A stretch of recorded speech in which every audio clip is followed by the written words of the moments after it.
मार्च के महीने में देश में N95 मास्क की कमी हो गई थी। इनकी ब्लैक मार्केटिंग होने लगी थी। 600 से लेकर 700 रुपए तक ये मास्क बिके। हालत ये हो गई थी कि सरकार को N95 मास्क की कीमत पर कैपिंग लगानी पड़ी, कीमत तय करनी पड़ी। लगाम लगाने के लिए सरकार ने N95 मास्क की कीमत 250 रुपए से ज्यादा न होने का आदेश दिया था। ज्यादातर डॉक्टर्स यही मास्क लगाए दिखते हैं, ज्यादातर बड़े अफसर यही मास्क लगाते हैं। घरों में भी लोग N95 मास्क को सबसे भरोसेमंद समझते हैं। लेकिन आज सरकार ने साफ किया, यह मास्क कोरोना को रोकने में कम, फैलाने में ज्यादा मदद करता है। क्योंकि पिछले 6 महीने से जब भी कोरोना आया, तब से लोगों से मास्क लगाने की अपील की जा रही थी। देश भर में बिना मास्क लगाए घर से निकलने पर जुर्माना लग जाता है। लेकिन आज सरकार ने कहा कि ट्रिपल लेयर वाला कपड़े का मास्क ही सबसे बेहतर है। हो सके तो रुमाल की 3 लेयर बनाकर खुद मास्क बना लें और इस कपड़े को रोज ठीक से धोएं, वही काफी है। लेकिन N95 के चक्कर में ना पड़े। अब सवाल है, आखिर जिस मास्क को सबसे अच्छा, सबसे सुरक्षित, सबसे बेहतर माना जा रहा था, उसे अचानक सेहत का दुश्मन क्यों बता दिया गया? जिससे अब तक कोरोना का दुश्मन बताया जा रहा था, उससे अब कोरोना फैलाने वाला क्यों बताया जा रहा है? इन सवालों के जवाब मैं आपको दूंगा, लेकिन पहले यह बताता हूं कि आखिर सरकार ने राज्यों को N95 मास्क से बचने की सलाह देने वाली जो चिट्ठी भेजी है, उसमें क्या कहा है। मास्क को लेकर आज हेल्थ मिनिस्ट्री ने सभी राज्यों और केंद्र शासित प्रदेशों को एक एडवाइजरी जारी की। इसमें वॉल्व वाले N95 मास्क के इस्तेमाल के खतरों के बारे में बताया। चिट्ठी में कहा गया कि वो N95 मास्क जिसमें वॉल्व लगा होता है, फायदे के बजाय नुकसान पहुंचा सकता है।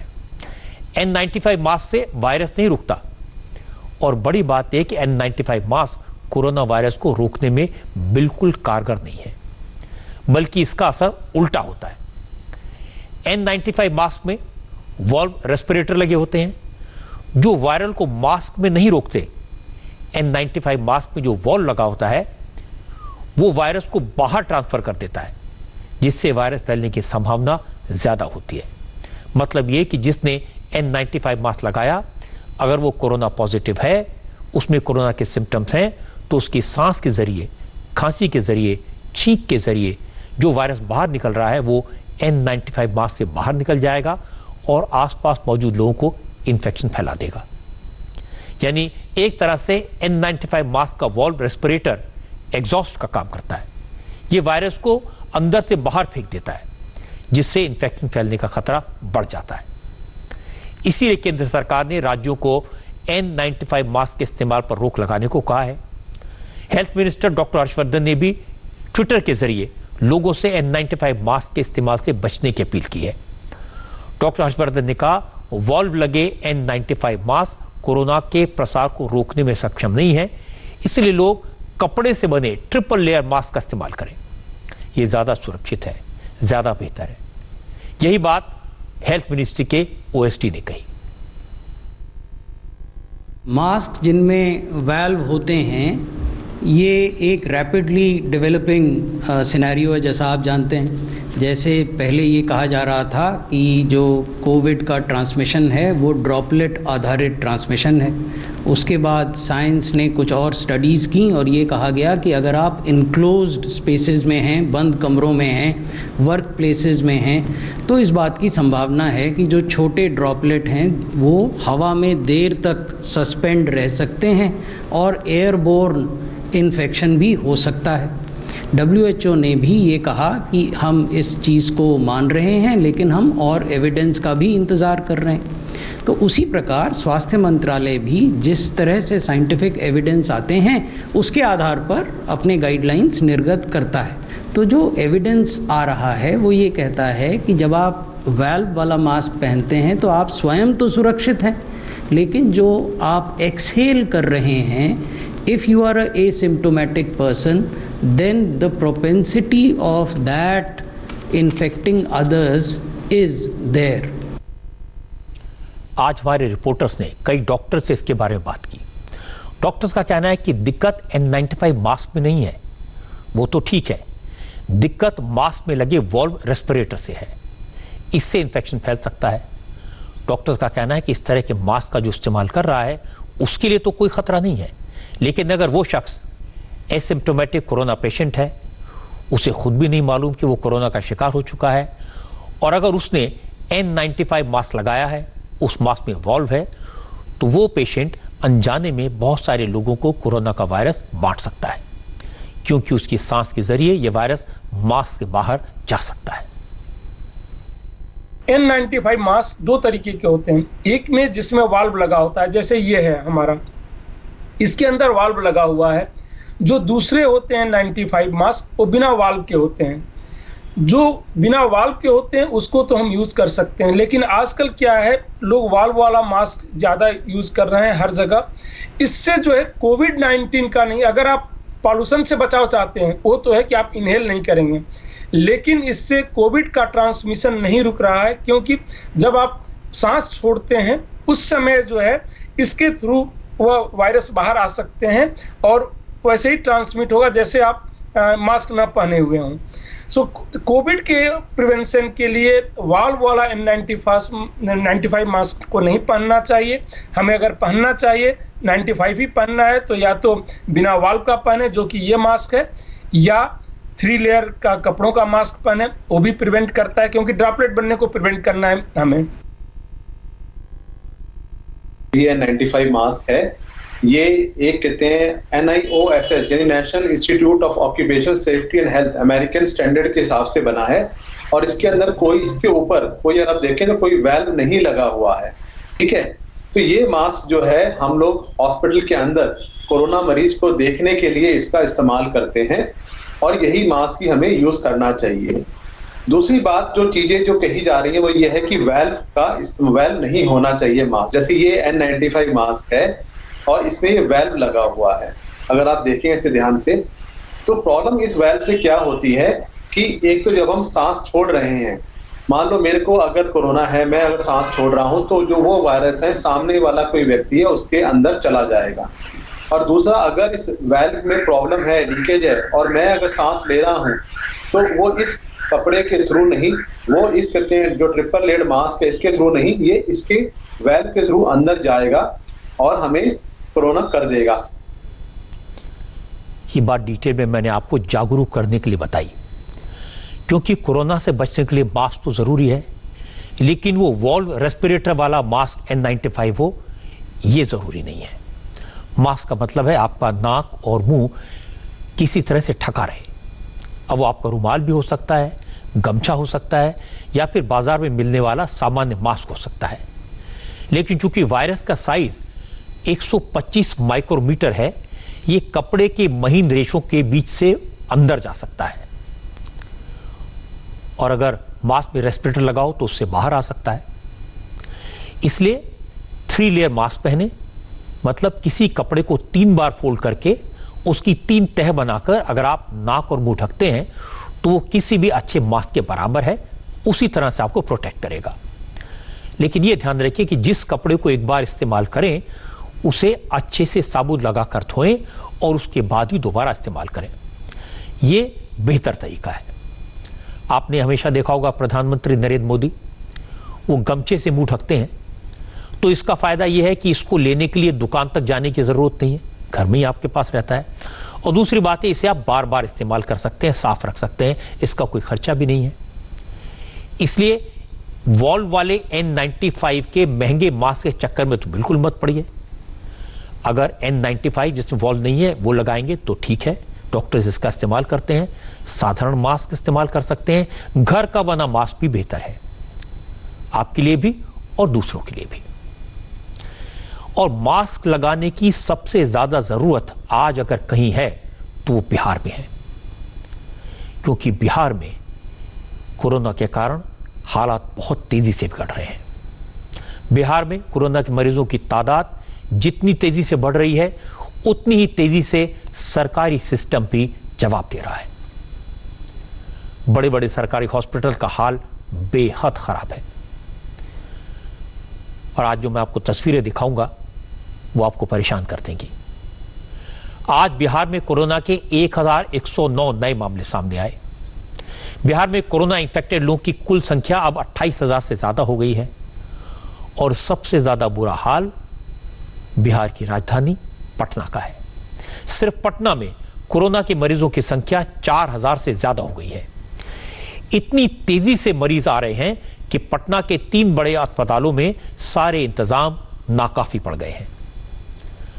कल मैंने आपको आज की बात में पटना के बड़े सरकारी हॉस्पिटल पीएमसीएच में कोरोना के सस्पेक्टेड वार्ड में 2 दिन से मरीजों के बीच पड़ी लाश की तस्वीरें दिखाई थी। आज इसी तरह की परेशान करने वाली, चौंकाने वाली तस्वीर पटना के एक और बड़े सरकारी हॉस्पिटल एनएमसीएच से आई। हालांकि कल रात जब आज की बात में पीएमसीएच के वार्ड में लाश की तस्वीरें दिखाई थी तो उसके थोड़ी देर बाद एक्शन हुआ, वार्ड से लाश को हटा लिया गया था। इंडिया टीवी के दर्शक सनी कुमार ने अपना वीडियो मैसेज भेजकर इस बात को कंफर्म भी किया।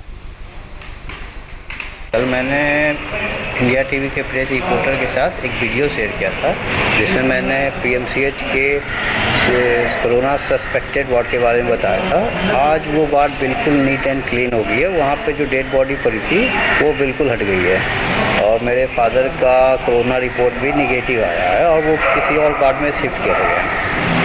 So thanks India TV team and thanks all of you. मुझे खुशी है कि हमने कुछ प्रयास किया तो उसका थोड़ा बहुत असर दिखाई दिया, लेकिन ये काफ़ी नहीं है क्योंकि एक हॉस्पिटल की बात नहीं है। पटना के दूसरे बड़े सरकारी हॉस्पिटल एनएमसीएच से भी इसी तरह के वीडियोस आए हैं। एनएमसीएच के कोरोना वार्ड में 2 दिन तक एक लाश मरीजों के बीच पड़ी रही। वीडियो में दिखाई दे रहा है कि डेड बॉडी के आसपास मरीज लेटे हैं।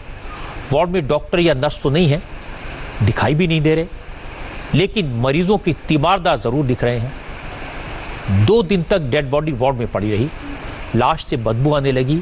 मरीज और उनके रिश्तेदार डॉक्टर से बार बार लाश को हटवाने की रिक्वेस्ट करते रहे, लेकिन किसी ने नहीं सुना।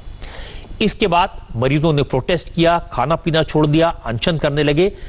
तब जाकर हॉस्पिटल के प्रशासन को लगा कि कुछ गड़बड़ है, होश आया और लाश को वार्ड से हटाया गया। इस तरह के हालात का पता इसलिए चल पाया क्योंकि वार्ड में भर्ती एक कोरोना पेशेंट के रिश्तेदार शत्रुघ्न कुमार ने वार्ड में पड़ी लाश का वीडियो बनाकर इंडिया टीवी के संवाददाता नीतीश चंद्र को भेज दिया। मैं शत्रुघ्न कुमार चकवेरिया कराने वाला हूँ। यहाँ पे डेड बॉडी कल ही से रखा हुआ, अभी तक हटाया नहीं गया।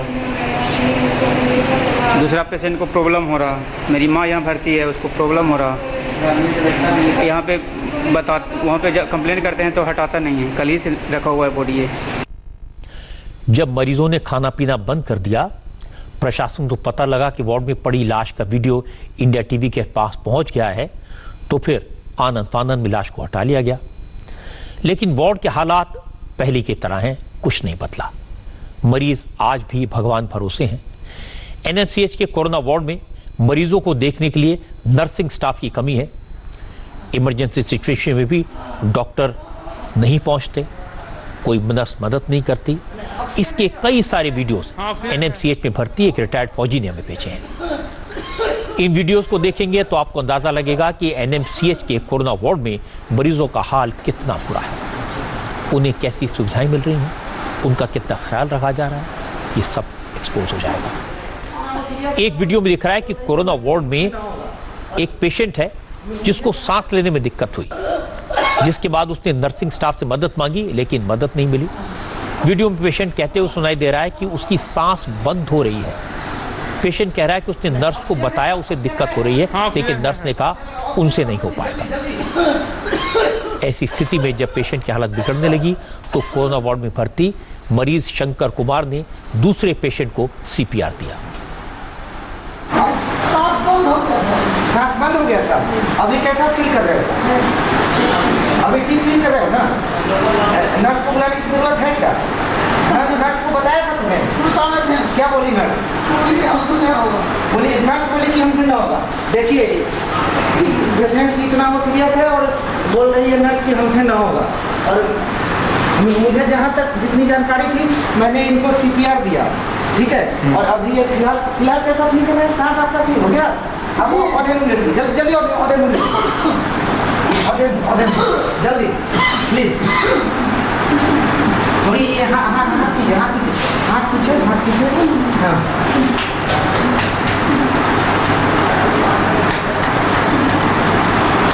ओके। ये देखकर हैरानी होती है, एक मरीज दूसरे मरीज को सीपीआर दे रहा है, मरीज दूसरे मरीज को ऑक्सीजन दे रहा है, और तो और इस मरीज का कैथेड्रल भी दूसरा मरीज ही ठीक कर रहा है। उसने बार बार नर्स से मदद करने को कहा, अपनी जान को खतरा बताया, लेकिन कोई असर नहीं हुआ, किसी ने नहीं सुना। वाकई में ऐसे हालात परेशान करने वाले हैं। इस तरह की तस्वीरें देखकर कौन हॉस्पिटल जाएगा, कौन इस सिस्टम पर यकीन करेगा। इस वीडियो में पेशेंट बता रहा है कि उसका यूरिनरी ब्लैडर बंद हो गया था, जिससे यूरिन पास होने में दिक्कत हो रही थी। उसने नर्स से इस ब्लैडर को ठीक करने की रिक्वेस्ट की, लेकिन कोई नहीं आया। नर्स ने कहा अभी नर्सिंग स्टाफ में यूरिनरी ब्लैडर ठीक करने वाला कोई नहीं है, अगले दिन जब कोई आएगा तब ठीक होगा। परसों के दिन इनका यूरिनरी ब्लैडर जो है चौक हो गया था, मैं भाग के और ये दर्द से छटपटा रहे थे, तो मैंने नर्स को जाके बोला कि मैम प्लीज़ जल्दी चलिए, ये पेशेंट सीरियस है। नर्स साफ मना कर दी कि नहीं, तो मुझे नहीं आता है, सुबह जो आएगा डॉक्टर वो उसका रीसेट करेगा। तो मैंने उनको रिक्वेस्ट किया कि मैडम नो इशू, आप मुझे डिस्पोजेबल सिरिंज दीजिए, मैं जो है इनका काम कर सकता हूँ। मैंने डिस्पोजेबल सिरिंज लिया और जो इनका कैथेटर का एयर गैप था उसको मैंने मेंटेन कर दिया, और उसके बाद जो बहुत सारा जो पेशाब इनके यूरिनरी ब्लैडर में भरा हुआ था वो रिलीज हो गया और इन्होंने रिलैक्स फील किया। ये सारी बातें कोई डॉक्टर, कोई नर्स, कोई हेल्थ वर्कर नहीं कह रहा, एक मरीज कह रहा है जो उसी हॉस्पिटल में था, उसी वार्ड में था। ये सारे के सारे वीडियो शंकर कुमार ने मोबाइल फोन पर रिकॉर्ड किए। शंकर कुमार एनएमसीएच के कोरोना वार्ड में 11 दिन भर्ती रहे। चूंकि वो पहले नेवी में रहे हैं, रिटायरमेंट से लेकर अब बैंक में नौकरी करने लगे हैं, उन्हें नेवी की सर्विस के दौरान फर्स्ट एड की ट्रेनिंग मिली थी। यही ट्रेनिंग अब उनके काम आई। उन्होंने अपनी मदद की, दूसरों की मदद की। शंकर कुमार को आज हॉस्पिटल से छुट्टी मिल गई। हॉस्पिटल से निकलने के बाद शंकर कुमार ने हमारे संवाददाता नीतीश चंद्र से बात की। शंकर कुमार ने एनएमसीएच के कोरोना वार्ड का जो हाल बताया, जो सच बताया, वो था जो उन्होंने खुद देखा, खुद भोगा। एनएमसीएच अस्पताल के अंदर हम कैमरा लेकर नहीं जा सकते, इसलिए अस्पताल में इलाज करा रहे लोगों के जरिए ये हमें तस्वीरें मिलती हैं। और ऐसी ही जो तस्वीरें हमें आज मिली हैं वो शंकर कुमार से मिली हैं, जो कि एक बैंक कर्मी हैं। पहले ये नेवी में थे और 10 दिन का वक्त इन्होंने बिताया है और ये इन्होंने बहुत करीब से सारी चीज़ों को देखा है। शंकर जी, आप 10 दिन तक यहाँ रहे, सब कुछ आपने करीब से देखा, अंदर की क्या स्थिति है? जो तस्वीरें आपने बनाई हैं वो तो बिल्कुल हैरान करने वाली हैं। सर, अंदर की स्थिति बहुत ही दयनीय है। यहाँ पे जो है पेशेंट गिड़गिड़ाते रहते हैं कि मैडम जी मेरा ऑक्सीजन नहीं चल रहा है, प्लीज़ लगा दीजिए। नर्स हैं वो उनकी एक नहीं सुनते हैं। वीडियो में ये दिख रहा है कि आप खुद लोगों की मदद कर रहे हैं ऑक्सीजन लगाने में, तो क्या जो वहाँ पर ड्यूटी में सिस्टर होती होंगी या जो डॉक्टर हैं उन तक ये बात आप लोग पहुँचाते हैं कि ये देखिए ये समस्या आ गई है, कैसे हम ऑक्सीजन को ठीक करें? जी हाँ, बिल्कुल। मैं वार्ड बी में रहता था और वहाँ पे अगर समस्या आती थी तो मैं within no time paying ward में जहाँ पे नर्सिंग स्टाफ्स रहते हैं उनको मैं जाके गिड़गिड़ाता था, उनके आगे हाथ जोड़ता था कि madam one of the patient of ward B very serious, please come and give him first aid. She replied that ward is not belongs to me. उस वार्ड से रिलेटेड लेडी वो कहाँ है नर्स मैं नहीं जानती, लेकिन जब वो आएगी तब उसका जो ऑक्सीजन रिसेट करेगी, तब तक तो सर दम तोड़ सकता है पेशेंट। शंकर कुमार ने हैरान करने वाली बातें बताई। उन्होंने कहा कि कोरोना वार्ड में डॉक्टर नहीं आते, नर्सेज नहीं आती, लेकिन कुत्ते जरूर घूमते रहते हैं। कई बार मरीजों के बिस्तर पर कुत्ते बैठे रहते हैं। इसकी वीडियो भी उन्होंने दिखाए। शंकर कुमार ने बताया कि नर्सेज अपनी ड्यूटी के घंटे पूरे करती हैं, भले ही हॉस्पिटल में भर्ती मरीज मरता रहे, तड़पता रहे, उन्हें कोई फर्क नहीं पड़ता। कुत्ते रात भर भौंकते रहते थे, इवन कुत्ता सूसू कर देता था बेड के ऊपर, और मैं अफेक्टेड हुआ हूँ सर। मेरे बेड के ऊपर कुत्ता ने सूसू कर दिया, मैं गया मांगने के लिए वार्ड में कि मैडम मुझे जो है एक बेडशीट दे दो।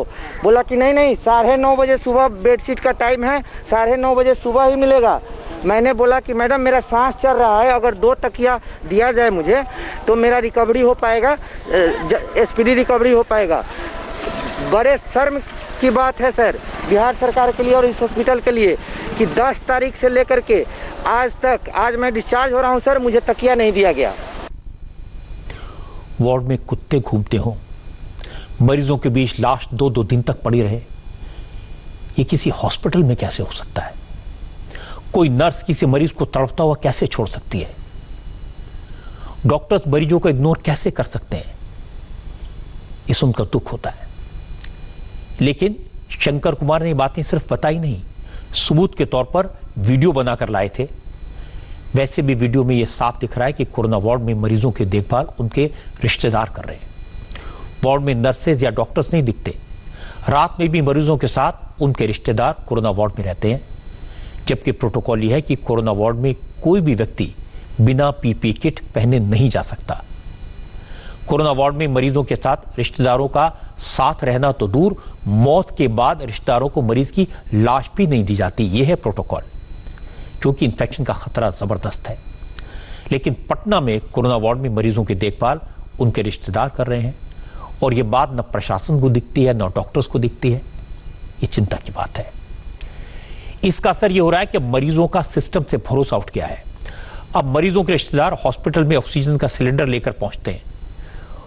उन्हें लगता है पता नहीं हॉस्पिटल में ऑक्सीजन मिलेगी या नहीं मिलेगी। एनएमसीएच में इलाज के लिए आने वाले लोग सिलेंडर लेकर आते हैं। आप देखें ये सिलेंडर लेकर आए हैं, और साथ साथ जो और दूसरी चीज़ें हैं वो भी यहाँ पर लेकर पहुँचे हैं। कहाँ से आए हैं आप? मैं अतमलगोला से आया हूँ। अतमलगोला से आया हूँ और सुबह 8 बजे से आया हूँ।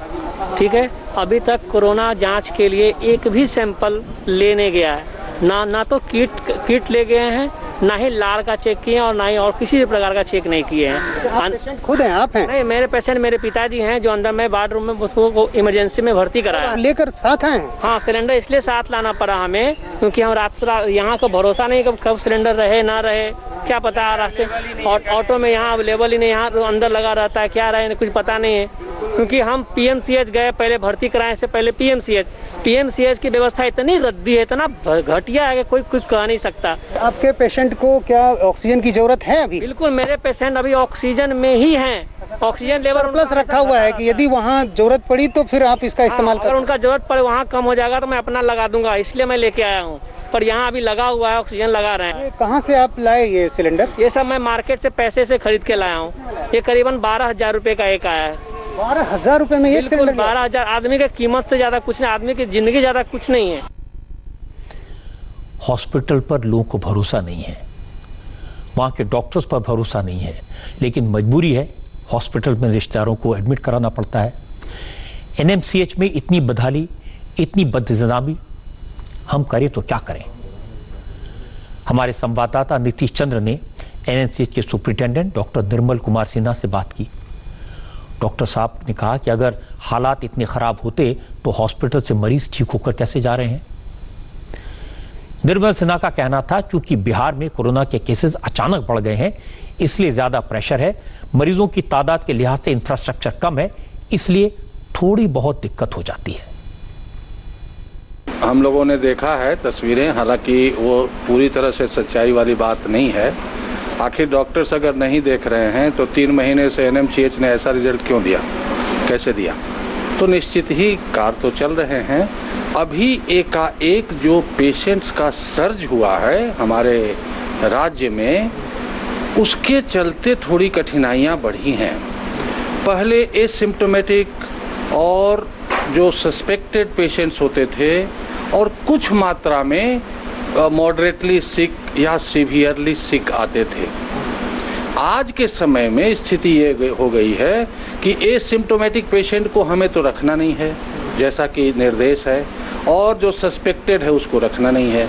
तो सारा लोड आ गया है जो मॉडरेटली सिक और सीवियरली सिक है, जिसको क्रिटिकल बोलिए। अभी एकाएक जो ज़्यादा आया तो थोड़ा सा परेशानी हो रही है, लेकिन हमारे यहाँ इंफ्रास्ट्रक्चर की कमी तो है ही। अच्छी बात है, एनएमसीएच के मेडिकल सुप्रिंटेंडेंट निर्मल सिन्हा मान रहे कि इंफ्रास्ट्रक्चर की कमी है, लेकिन इसको थोड़ी बहुत दिक्कत मानते हैं। अब हम इनके एक स्टेप ऊपर गए, बिहार के हेल्थ मिनिस्टर मंगल पांडे से बात की। जब नीतीश चंद्र ने मंगल पांडे को एनएमसीएच की हालत के बारे में बताया, मरीजों की दिक्कत के बारे में बताया, तो मंगल पांडे ने तो साफ साफ कह दिया ये सब गलत बात है। उनका तर्क क्या है? अगर हॉस्पिटल में इंतजाम ठीक नहीं होता तो 300 से ज्यादा मरीज ठीक होकर वापस घर कैसे जाते? मैं तो आपको कहूंगा कि पहले आप अपने शब्दों को सुधार लें। भयावह शब्द कहना उचित नहीं है। यह वही अस्पताल है नीतीश जी जिस अस्पताल से कई सौ लोग स्वस्थ होके गए। ये शब्द वहाँ जो परिजन है उनके हैं, वो कह रहे हैं कि ऐसी स्थिति हमने आज तक नहीं देखी कि अस्पताल में ऐसा हो सकता है। आप सब लोग गवाह हैं, समाचार पत्र पटना के गवाह हैं। उस नालंदा मेडिकल कॉलेज अस्पताल से जब से वो कोविड अस्पताल बना है 300 से अधिक लोग स्वस्थ होके गए। आप जिन शब्दों में व्याख्या कर रहे हैं, यदि वो स्थिति होती तो इतने लोग स्वस्थ होके जाते क्या? अब क्या हो गया? नहीं, इतने लोग स्वस्थ होके जा रहे हैं मतलब वहाँ व्यवस्थाएं हैं। ऐसा एक वीडियो नहीं आया, ऐसे कई वीडियो हमारे पास आए हैं और हमने जाकर उस वीडियो की तहकीकात भी की है, उसकी पुष्टि की है। वहाँ जो जिन लोग मरीज हैं उनके परिजनों से बात की है। वहाँ जो अंदर स्थिति है कोई देखने वाला नहीं है। वहाँ ऑक्सीजन सिलेंडर 12,000 रुपये में लोग खुद लेकर आ रहे हैं। आखिर क्यों नहीं भरोसा है सिस्टम? आप बिल्कुल गलत बात बोल रहे हैं। आपकी बात की तहकीकात आपको और बढ़िया से स्वयं तस्वीर दिखा दूं? मैं आपको वीडियो दिखा दूं? मैं जो कह रहा हूं सुन तो लीजिए। आप अखबार उठा के देख लीजिए पिछले 90 दिनों का। प्रतिदिन एनएमसीएच से कितने लोग स्वस्थ होके जाते हैं। पांडे जी भी कमाल करते हैं, न वीडियो की बात मानने को तैयार हैं, न रिपोर्टर ने जो चेक किया उसको मानने को तैयार हैं। वो तो सिर्फ 300 लोग ठीक हो गए इस पर गर्व कर रहे हैं। अब कोई बिहार के हेल्थ मिनिस्टर से पूछे, जो हजारों एसिम्प्टोमेटिक लोग बिना हॉस्पिटल गए बिना दवा खाए ठीक हो गए, क्या वो भी उन्हीं की कृपा से ठीक हुए? क्या ये बिहार की हेल्थ सिस्टम का काम था? असल में जब मंत्री गलतियों को जानने के बाद भी, हकीकत को समझने के बाद भी आंख बंद कर ले, तो वही होता है जो आज बिहार में हो रहा है। मरीज वार्ड में पड़ी लाशों के वीडियो बनाकर हमें भेज रहे हैं। हॉस्पिटल में डॉक्टर्स नहीं है, नर्सेज नहीं है। मरीजों के रिश्तेदार उनकी तीमारदारी कर रहे हैं, जो प्रोटोकॉल के बिल्कुल खिलाफ है। मंगल पांडे को सोचना चाहिए ऐसा क्यों हो रहा है। एक ही कारण है, लोगों को बिहार के सिस्टम पर, बिहार की सरकार पर विश्वास नहीं है। और अगर ऐसे मंत्री होंगे तो भरोसा होगा भी कैसे? आपने खुद देखा कि रिश्तेदार ऑक्सीजन का सिलेंडर लेकर हॉस्पिटल पहुंचे हैं। क्यों है ऐसा? क्योंकि लोगों को हॉस्पिटल के इंतजामात पर यकीन नहीं है, और जब यकीन टूट जाता है तो फिर हालात को संभालना मुश्किल होता जाता है। इसलिए जरूरी है मंगल पांडे जी कमियों से मुंह फेरने के बजाय इन कमियों को दूर करें, तो शायद बिहार के लोगों को राहत मिले। बिहार के लिए मुश्किल यह है कि यहां सिर्फ मरीजों को नहीं, डॉक्टर्स का भरोसा भी सिस्टम से उठ गया है। पीएमसीएच के जूनियर डॉक्टर्स आज दिन भर हड़ताल पर रहे, और आप वजह सुनेंगे तो आप भी हैरान रह जाएंगे। वजह है कि मरीजों को बेहतर सेवाएं देने का दावा करने वाली सरकार डॉक्टर्स को मास्क, ग्लव्स और सैनिटाइजर तक नहीं दे पा रही। इसलिए कल देर रात पीएमसीएच के जूनियर डॉक्टर्स ने काम करना बंद कर दिया। हमारा जो डिमांड्स है वो है कि जो प्रॉपरली जो है हमें मास्क मिलना चाहिए, ग्लव्स मिलना चाहिए, सैनिटाइज़र मिलना चाहिए, ये सब नहीं मिल रहा है। और डोनिंग डॉपिंग रूम जो है डिफरेंट डिपार्टमेंट में और आइसोलेशन वार्ड में बनना चाहिए, ये सब नहीं है। और जो एक और हमारा ये है डिमांड्स कि एसओपी का गठन होना चाहिए, स्टैंडर्ड ऑफ ऑपरेटिंग प्रोसीजर, जिसके तहत ये बताया जाता है कि कौन डॉक्टर से कितना ड्यूटी लेना है आइसोलेशन वार्ड में कितने घंटे का, और ड्यूटी के दौरान उसे कहाँ रखना है कॉन्टैक्ट में, तो कैसे, और अगर कोई डॉक्टर्स कॉन्टैक्ट में आते हैं कोविड पॉजिटिव पेशेंट के या खुद पॉजिटिव होते हैं तो उसे कैसे आइसोलेट करना है, कितने दिन का आइसोलेशन होना चाहिए, सारा उसमें कार्य प्रणाली बताया जाता है, जो कि अभी तक पीएमसीएच में बना नहीं है। और बिना ही एसओपी गठन किए हुए सारा रोस्टर बना दिया गया है ड्यूटी का, जो कि कोविड डेडिकेटेड हॉस्पिटल के तौर पे पीएम से काम करने जा रहा है। अभी बहुत सारे हमारे डिमांड्स हैं, सब जो कि पहले भी हम लोग करते आ चुके हैं, उसे पूरा नहीं किया गया है, जिसके लिए आज से हम लोग कंटिन्यू वर्क विड्रॉल करेंगे। जरा सोचिए हालात कितने खराब हैं। डॉक्टर्स कह रहे हैं कि अगर हम खुद को सेफ नहीं, अगर हम अपने आप को नहीं बचा सकते तो मरीजों का कैसे इलाज करेंगे, क्या करेंगे, उनके पास कैसे जाएंगे। डॉक्टर्स की बातें परेशान करने वाली हैं और उनकी शिकायतों की लिस्ट काफी लंबी है। जूनियर डॉक्टर्स ने तो यह भी बताया कि हॉस्पिटल के एक डिपार्टमेंट में 70% से ज्यादा कर्मचारी पॉजिटिव हैं। कई डॉक्टर्स खुद कोरोना की चपेट में हैं, लेकिन उनकी देखभाल करने वाला कोई नहीं है, उनके लिए अलग से कोई इंतजाम नहीं है। यहाँ पर सब कुछ अपने करना है और कोई दूसरा देखने के लिए भी नहीं आता है। अगर कोई पॉजिटिव भी आ जाता है तो उसको रहने का व्यवस्था नहीं है। अगर ऐसा चाहिए, अगर कोई पॉजिटिव आ जाए तो उसका पल्स ऑक्सीमीटर से हमेशा जो है सेचुरेशन चेक होते रहना चाहिए, ऑक्सीजन सिलेंडर साथ रहना चाहिए। ऐसा अभी कुछ नहीं मिला। हम लोग एकदम बोल के हर बार आश्वासन, लेकिन आज तक अभी तक कुछ भरोसा हो ही नहीं रहा। हम लोग चाह रहे हैं कि हम लोग को सारी डिमांड जो हम लोग बोले हैं वो मिलना चाहिए हम लोग को, ताकि हम लोग अच्छे से काम कर सकें। हम लोग काम करना चाहते हैं, लेकिन हम लोग को ग्लव्स भी नहीं मिलेगा, सैनिटाइजर नहीं मिलेगा, मास्क नहीं मिलेगा, तो हम लोग कैसे काम करेंगे। छोटी छोटी चीज़ें। कितने डॉक्टर आपको लगता है आपके और मित्र होंगे, दोस्त होंगे, जानने वाले जो संक्रमित हो चुके हैं लगभग पटना मेडिकल कॉलेज अस्पताल में? कई सारे हैं। मैं तो गायनी में कुछ को जान रहा हूँ, एनेस्थीसिया में जान रहा हूँ, सर्जरी में जान रहा हूँ, मेरे अपने मेडिसिन में 3 लोग को जान रहा हूँ। और बाकी का टेस्ट हो तो समझ सामने आए ना। ये लोग छिपाने की कोशिश करते हैं, टेस्ट ही नहीं होता है। अभी भी किट के लिए आए थे, होने नहीं दे रहे हैं, छिपाते हैं, होता है तो फिर रिजल्ट नहीं दिखाते हैं, क्या आया नहीं आया। एकदम हर तरीके से कोशिश कर रहे हैं कि पता ही नहीं चले। ये लोग ऐसे ही काम करते रहे, अपने पे लगता है कि हमसे दूसरा इन्फेक्ट हो रहा होगा। लेकिन पीएमसीएच एक कोविड हॉस्पिटल अभी नहीं है। कुछ दिन पहले ही ये घोषणा हुई है कि 100 बेड होगा, यानी अभी कोविड के मरीज यहाँ पर नहीं होंगे, तब ऐसी स्थिति है। नहीं, यही तो गलत बात है ना, यही तो ज़्यादा रिस्क है। आप सेग्रीगेट ही नहीं हो रहा। जिन्हें पता है मेरे पास सारे मरीज जो भी आएंगे वो कोविड होंगे, तो उन्हें पता चल पाता है, उस वैसा प्रिकॉशन लेगा, वो हर पेशेंट से वैसा ही मैनेज करेगा। लेकिन यहाँ पे भर के पेशेंट डाल देते हैं, उनमें से कुछ पॉजिटिव है और वो पता नहीं चल पाता आपको, तो एज सच डायरेक्टली आएगा आपके पास। जब तक और जिस कंडीशन में आता है, इसके पहले आप ये सोचोगे कि उसके पहले सेव करोगे, तो नहीं हो पाता। वो ज़्यादा रिस्की वहीं पे है। अब से थोड़ी देर पहले सरकार ने डॉक्टर्स की मांगें मान ली हैं। इसके बाद जूनियर डॉक्टर्स ने अपनी स्ट्राइक वापस ले ली है। लेकिन बिहार के हालात खराब तो हो रहे हैं, इसका अंदाजा केंद्र सरकार को भी है। इसलिए कल ही हेल्थ मिनिस्ट्री की एक टीम बिहार गई थी। लव अग्रवाल इस टीम का हिस्सा थे। उन्होंने बताया कि टीम ने बिहार सरकार को सुझाव दिया कि टेस्टिंग पर ध्यान दिया जाए, टेस्टिंग बढ़ाई जाए। जितने जल्दी टेस्ट होंगे, जितने ज़्यादा मरीज जल्दी सामने आएंगे, कोरोना को काबू करने में उतनी ही मदद मिलेगी। सबसे पहले तो हमें टेस्टिंग पर ध्यान देना है। हम जितनी ज़्यादा टेस्टिंग करेंगे उससे हमें 2 एडवांटेजेस मिलते हैं। एक तो हम उस पेशेंट को टाइम पर आइडेंटिफाई कर लेते हैं जबकि वह एसिम्प्टोमेटिक या प्री सिम्प्टोमेटिक स्टेज में है, यानी कि वह सीरियस सिम्टम्स नहीं होते, तो उसको हमें बेसिकली कम ट्रीटमेंट से हम उसको इलाज कर सकते हैं। दूसरे ही अगर हम जल्दी टेस्टिंग करते हैं तो वह पेशेंट दूसरे लोगों को इन्फेक्ट नहीं कर पाता, क्योंकि हमने उसको टाइम पर आइडेंटिफाई कर लिया। हमने स्टेट गवर्नमेंट से रिक्वेस्ट की है कि जो उनके कंटेनमेंट जोन्स हैं उनको गवर्नमेंट ऑफ इंडिया की गाइडलाइंस के तरीके से बनाया जाए, उसके हिसाब से उसको मॉनिटर किया जाए। और उसमें भी सबसे मुख्य अंश है कि पेरीमीटर कंट्रोल के साथ साथ हम जितने भी वहां पर हमारे जो हाउस होल्ड्स हैं उनको एक्टिव केस सर्च से केस आइडेंटिफिकेशन में सारी और आईएलए केसेस को हम लोग आइडेंटिफाई करें। अग्रवाल की बात तो सही है कि टेस्टिंग बढ़ाने से मरीजों की संख्या तो बढ़ेगी, लेकिन जितनी जल्दी मरीजों की पहचान होगी उतनी जल्दी वायरस को फैलने से रोका जा सकता है। लेकिन बातें करना एक बात है, कुछ करना बहुत मुश्किल, और बिहार में तो बहुत ही मुश्किल। बिहार की ग्राउंड सिचुएशन में आपको दिखाता हूं।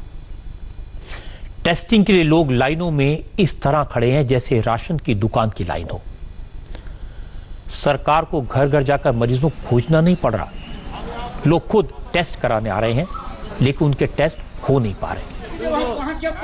पटना के गार्डिनर रोड हॉस्पिटल में कोरोना का टेस्ट हो रहा है, जो आप अपनी टीवी स्क्रीन पर इस वक्त देख रहे हैं। इंतजाम पर एक बार जरा नजर डालिए। घंटों से लाइन में लगे लोगों के बीच न 2 गज की दूरी है, न मास्क है। मतलब ये कि जिसको कोरोना न हो वो भी अगर टेस्ट कराने वालों के इस लाइन में खड़ा हो जाए तो उसको इन्फेक्शन तो हो ही जाएगा। पटना में होटल पाटलिपुत्र अशोका में भी कोरोना का टेस्ट हो रहा है। इसका नजारा भी देख लीजिए, लोगों की भारी भीड़ है, लोग घंटों से लाइन में लगे हैं, लेकिन अब वापस लौटने लगे क्योंकि पता चला कि आज टेस्ट के लिए नंबर नहीं आएगा। सरकारी हॉस्पिटल्स का भी यही हाल है। पीएमसीएच के माइक्रोबायोलॉजी हॉस्पिटल में कुल 30 कर्मचारी हैं माइक्रोबायोलॉजी डिपार्टमेंट में, इसमें से 22 कोरोना पॉजिटिव हो गए हैं। सिर्फ 8 कर्मचारी काम पर आए हैं, इसलिए यहां टेस्टिंग की रिपोर्ट एक हफ्ते तक नहीं आ पा रही। ये तस्वीरें देखकर चिंता होती है। बिहार कोरोना से कैसे लड़ेगा ये सोचकर ही डर लगता है। सिर्फ बिहार ऐसा क्यों है जहां कोरोना के मरीजों की देखभाल डॉक्टर नहीं मरीजों के रिश्तेदार कर रहे हैं? बिहार अकेला ऐसा राज्य क्यों है जहां डॉक्टर्स के पास मास्क, ग्लव्स और पीपी किट जैसी बेसिक चीजें नहीं है? बिहार अकेला ऐसा राज्य क्यों है जहां सरकार कहती है ज्यादा टेस्ट होने चाहिए, लोग लाइनों में खड़े होते हैं लेकिन कोई टेस्ट करने वाला नहीं मिलता? बिहार ऐसा राज्य क्यों है जहां हॉस्पिटल के वार्ड्स में मरीजों के बीच लाशें पड़ी हैं, कभी बिस्तर पर कुत्ते आ जाते हैं? ये वाकई में परेशान करने वाली हालत है, चिंता में डालने वाली हालत है। लगता है केंद्र सरकार को इस बात का एहसास हुआ है कि कोरोना के खिलाफ जंग बिहार सरकार के बस की तो बात नहीं है। इसलिए केंद्र सरकार ने सेंट्रल टीम को बिहार भेजकर हालात पर नजर रखने को और राज्य सरकार को मदद करने के आदेश दिए हैं। सिर्फ बिहार ही क्यों, बिहार के पड़ोसी राज्य झारखंड में भी हालत अच्छी नहीं है। आज धनबाद से रोंगटे खड़े करने वाली खबर आई। धनबाद में पहले 88 साल की बुजुर्ग मां की मौत हुई। इसके 15 दिन के भीतर मां की अर्जी को कंधा देने वाले उसके 5 बेटों की भी कोरोना से मौत हो गई। एक बेटा बचा है, वो भी बीमार है। धनबाद के जिस परिवार में 24 दिन पहले शहनाई बजी थी, उस घर में पिछले 16 दिनों में 6 अर्थियां उठ चुकी हैं और अभी भी कई लोग हॉस्पिटल में मौत की लड़ाई लड़ रहे हैं। 27 जून को इस परिवार में शादी थी। शादी में शामिल होने के लिए परिवार की सबसे बुजुर्ग सदस्य 88 साल की महिला दिल्ली से धनबाद आई। अब शादी तो धूमधाम से हो गई, लेकिन कुछ दिनों बाद बुजुर्ग महिला की सेहत खराब हुई और इलाज के दौरान 4 जुलाई को उनकी मौत हो गई। मौत के बाद पता चला महिला कोरोना पॉजिटिव थी, लेकिन जब रिपोर्ट आई तब तक तो बहुत देर हो चुकी थी। महिला का अंतिम संस्कार हो चुका था। वायरस घर की चौखट के भीतर पहुंच चुका था। परिवार वालों का टेस्ट हुआ। 4 बेटों समेत परिवार के 10 सदस्य कोरोना पॉजिटिव निकले और उसके बाद तो मौत का तांडव शुरू हो गया।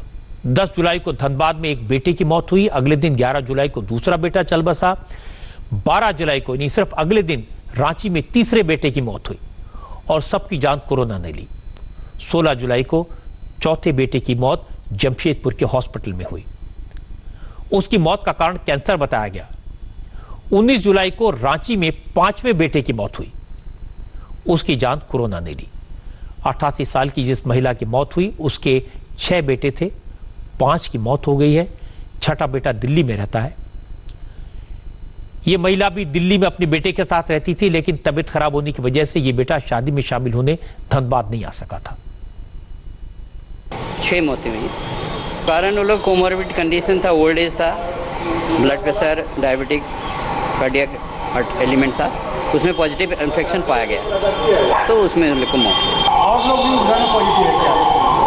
और उसमें पॉजिटिव है, उसमें शायद 2 और पॉजिटिव है और हम लोग ट्रेसिंग कर रहे हैं। धीरे धीरे उसका रिपोर्ट भी अभी कुछ बाकी है आने, उसके बाद इस वक्त पटना से एक बड़ी खबर अभी आई है।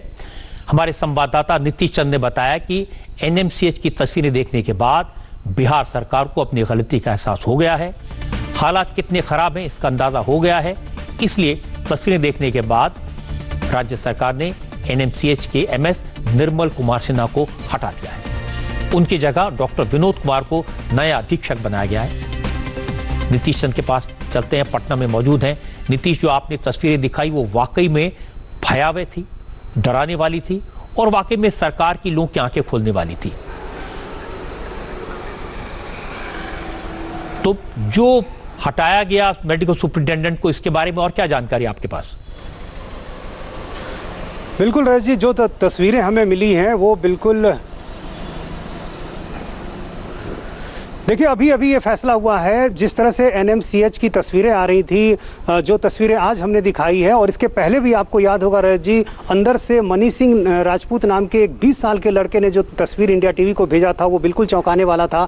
वो खुद वार्ड में, कोरोना वार्ड में था, अपने पिताजी की सेवा कर रहा था, साथ ही साथ जो दूसरे मरीज थे उनकी भी मदद कर रहा था। वहाँ से उसने ये बताया था कि 2 दिन से शव वहाँ पर पड़े हुए हैं, और उस समय से ही लगातार इस तरह की खबरें एनएमसीएच से आ रही थी। और आज भी जो हमने तस्वीरें दिखाई हैं वो साफ तौर पर बताती हैं कि एनएमसीएच में बद इंतजामी है। वहाँ जो लोग हैं वो बिल्कुल परेशान हैं, कोई वहाँ रहना नहीं चाहता है, और यही कारण है कि अधिकांश लोग अब एनएमसीएच में जाना नहीं चाहते हैं। कई बड़े मंत्रियों ने, अधिकारियों ने मुझे ये बताया कि उनके पास दिन भर इस तरह के फ़ोन आते हैं कि उन्हें एनएमसीएच जाने की नौबत ना आए, उन्हें एम्स भेजा जाए। और यही कारण है कि कुछ दिन पहले एम्स में इतने ज़्यादा लोग पहुँचने लगे थे कि वहाँ पर बेड की कमी हो गई थी, और उसके बाद ये फैसला लेना पड़ा कि एम्स को कोविड स्पेशल अस्पताल घोषित कर दिया जाए।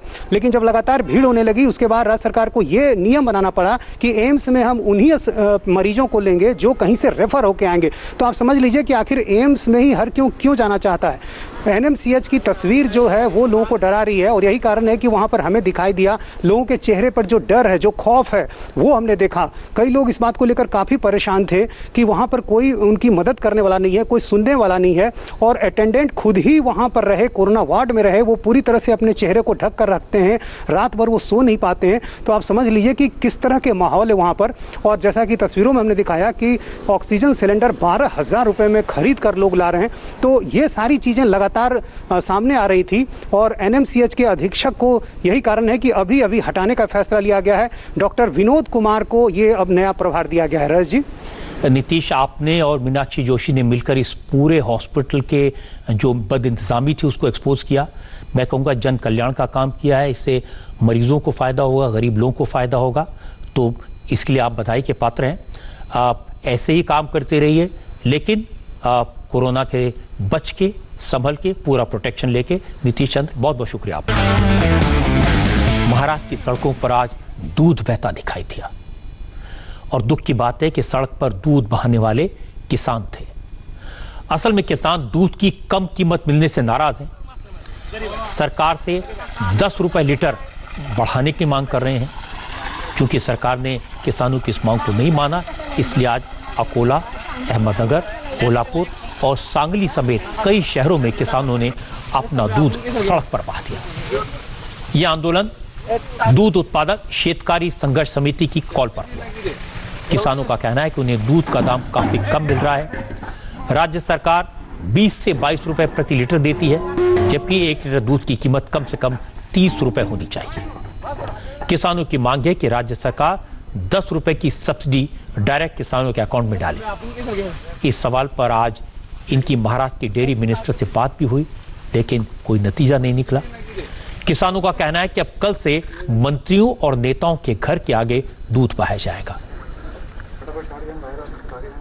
विपक्ष है, उनको बोलो भारतीय जनता पार्टी को स्पेशली कि उनका केंद्र में शासन है, केंद्र की जिम्मेदारी नहीं होती, राज्य की जिम्मेदारी, केंद्र की भी जिम्मेदारी उतनी चाहिए, उसमें पार्टिसिपेट करना है। मैंने खुद केंद्र के मंत्रियों को चिट्ठी लिखी, गिरिराज सिंह साहब को चिट्ठी लिखी, उनसे मैंने बात भी की, नितिन गडकरी साहब को चिट्ठी लिखी, उनसे भी बात की, देवेंद्र फडणवीस को भी चिट्ठी लिखी, उनसे भी बात की। उनको बोला कि केंद्र में आपका पार्टी की सरकार है, उनको भी बोलो कि इस जो मुल्क प्रोड्यूसर उसको मदद करने के लिए चिट्ठी का आंसर करते नहीं, खुद का उनको कुछ बताया तो वो सुनते नहीं है, खुद के सरकार को कुछ बोलते नहीं है और दूसरे के ऊपर आरोप मारते हैं, बात कुछ ठीक नहीं। अमरनाथ की पवित्र यात्रा पर जाने की योजना बना रहे शिव भक्तों के लिए एक निराश करने वाली खबर है। कोरोना की वजह से इस बार अमरनाथ यात्रा नहीं होगी।